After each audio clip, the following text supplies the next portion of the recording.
Hello, everyone, and thank you for tuning in to another episode of the Before I Go podcast.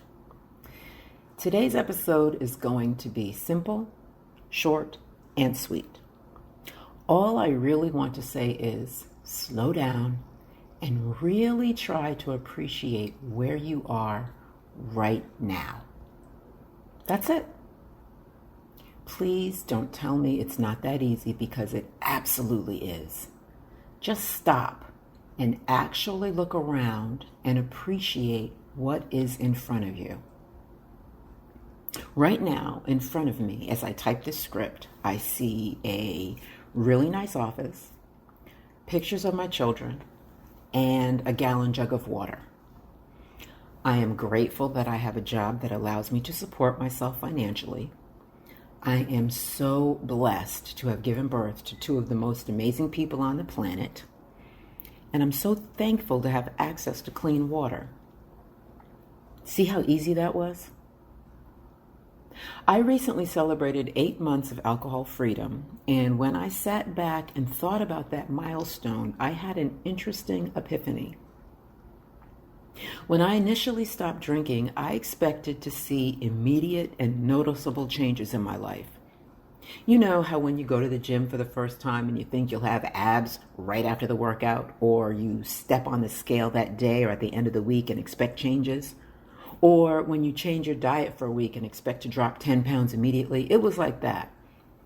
Well, that is not how it worked out. When I put down the bottle, I didn't notice anything different. It took a while.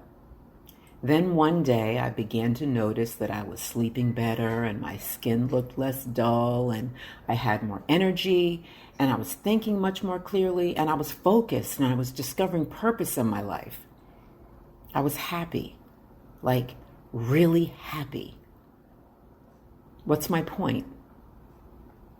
Whenever we take on a new venture, we always start out with this amazing enthusiasm, but after time, the enthusiasm wanes. And it is in that moment when we have to make a decision to remember our why and keep going. The reward is coming, and in the meantime, take a look around and appreciate the things that are right in front of you. When I stopped drinking and didn't see the changes the sober community said I would see, I had a decision to make. I could allow my disappointment to take me back to the bottle, or I could focus on the reason why I decided to stop drinking in the first place and keep going. I obviously kept going. I took the focus off of the expected results and put the focus on the day-to-day.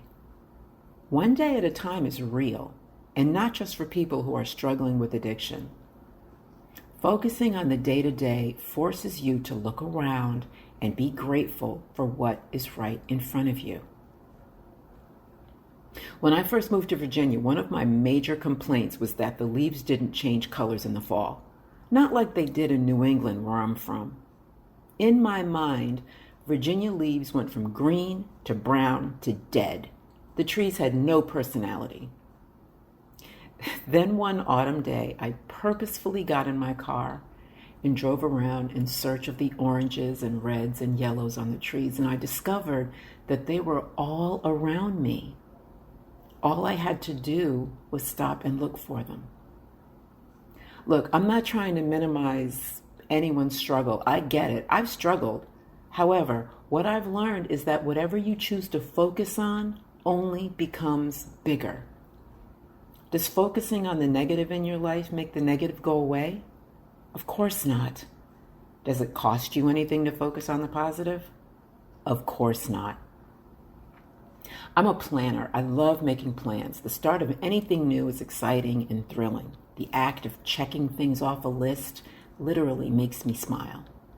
And once that list is completed, the feeling of satisfaction cannot be explained.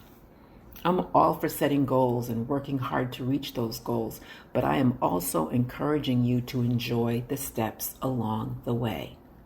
Don't trudge your way through.